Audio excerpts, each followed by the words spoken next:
जयमाला के लिए जानवी का इंतजार कर रहा था। ओफो, ये जानवी को भी जयमाला के लिए आने में कितना वक्त लग रहा है, पता नहीं कब आएगी। तभी जानवी स्टेज पर आती हुई दिखाई देती है। आखिरकार जानवी आ रही है, लेकिन इसके साथ ये बला की खूबसूरत लड़की कौन है जो इसके बगल में चल रही है? कहीं ये जानवी की छोटी बहन अनाया तो नहीं? अरे यार, ये तो बहुत ही खूबसूरत है। मैंने इसे पहले क्यों नहीं देखा?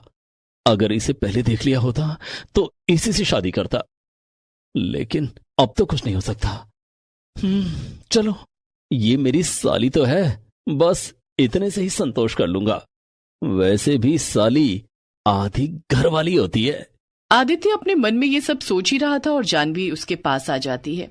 क्या सोच रहे हैं जीजा जी? दीदी के गले में वरमाला नहीं डालेंगे क्या?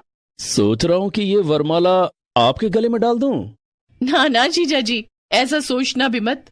अब जल्दी से दीदी के गले में वरमाला डालिए। ठीक है, आप कह रही है तो मैं आपकी दीदी को वरमाला पहना देता हूँ। उसके बाद आदित्य और जानवी एक दूसरे को वरमाला पहनाते हैं। कुछ देर के बाद शादी की रस्में भी शुरू हो जाती हैं और शादी संपन्न हो जाती है। जानवी की विदाई हो जाती है और वो अपने ससुराल चली जाती है। शादी के कुछ दिनों के बाद, आदित्य बेटा, जानवी की माँ ने तुम दोनों को पग फेरों के लिए बुलाए है। तू कल जानवी को लेकर उसके मायके चले जाना।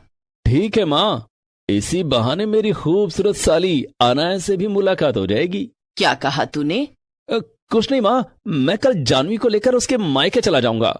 दूसरे दिन आदित्य जानवी को लेकर उसके मायके जाता है, जहां अनाया उन दोनों का स्वागत करती है।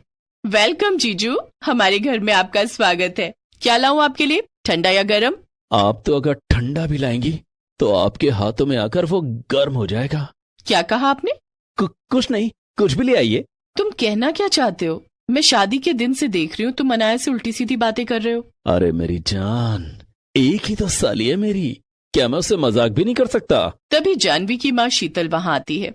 सही कहा आपने दामाद जी, एक ही साली है आपकी और अब इसकी शादी की जिम्मेदारी आपकी है। जी हाँ, आपने सही सुना। आप तो जानते हैं कि जानवी और अनाया का कोई भाई नहीं है।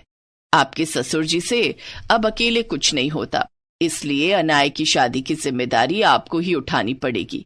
इसके लिए कोई अच्छा सा लड़का देखिए, मैं इसके भी हाथ पीले कर दूं। आदित्य मन ही मन सोचता है कि अनाया की शादी काश मुझसे ही हो जाती। काश अनाया की शादी मुझसे ही हो जाती, लेकिन ऐसा हो नहीं सकता।